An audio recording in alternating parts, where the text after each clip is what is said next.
Welcome back to Wells Fargo Friday on Valley Life. And you see the sign right there, Stone Soup Fresno.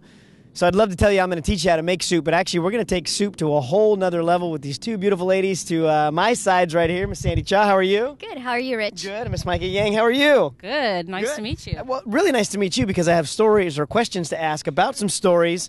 Stone Soup, it's an unusual name. Give me a little background to Stone Soup and where it all came from. Well, Stone Soup is actually based on the folktale, and most of our work is based on the philosophy of sharing with others what you have and building a better community. All so right. I'd love to give you a tour. Well, let's keep walking and talking. So how did then the folklore come into this beautiful facility here by Fresno State? Well, it started in the 80s and 90s when we had an influx of Southeast Asian refugees coming to Fresno. Okay.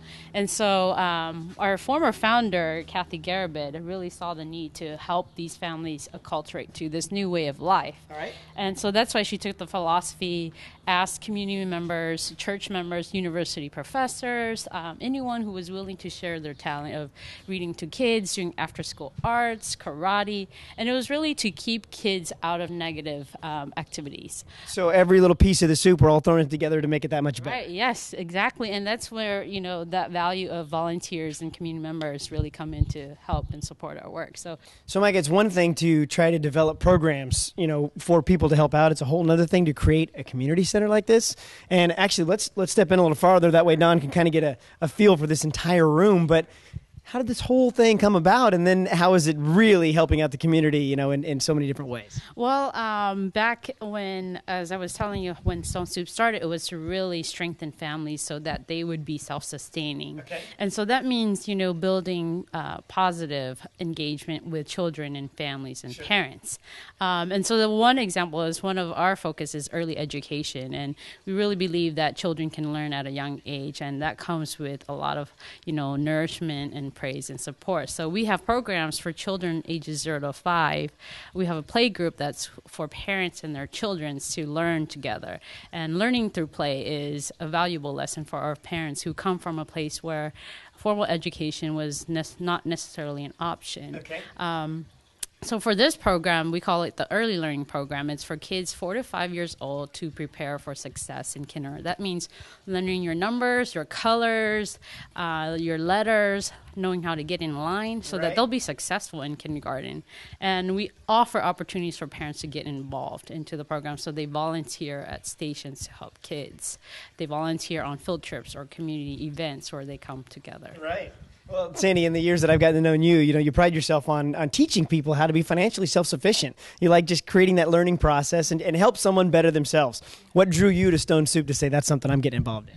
Well, Rich, I couldn't imagine this community without Stone Soup. Stone Soup is such a special gem and such a special asset to our community, not just to this neighborhood in the Bulldog Lane area, but to the entire community. As many people know, Stone Soup serves Southeast Asian families, but not just Southeast Asian families. They serve a lot of the families, and it's so diverse here in this neighborhood. So they've got parents and children of all racial backgrounds coming here to the center. And I get the privilege of working with the older kids, the youth group, to teach them hands-on banking, and that's the Wells Fargo Financial Literacy Program.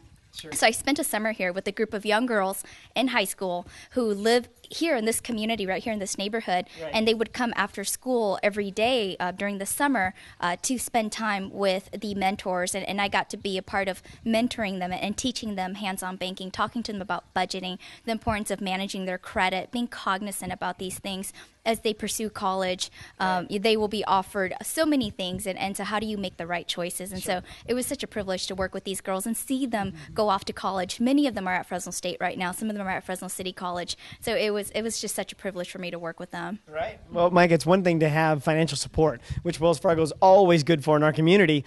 But when you have people like Sandy that say, you know what, I got time, expertise, and knowledge, I can jump in and help people, that makes it all the much better because those dollars go so much further. Yes, definitely. And we call, everyone, our partner, like Wells Fargo, is an ingredient in the soup that we are doing is building a stronger community. And so I think volunteers foundations, groups like Sandy, Wells Fargo, who support Stone Soup. They're not only supporting us, but they're actually supporting building strong families and young people who are going to be our future leaders, who are going to be contributing citizens in our community, and that's a big deal for us. Right. And before we run out of time on this segment, like you said, it's about starting early. The earlier, the better. When everyone realizes there's a strong community behind them, then they're more apt to be involved with it and not just try to make themselves a separate part of the community. Right. Yeah, and then the earlier we start, it's really building positive outcomes for children. And so, like, for example, in this program, we teach math.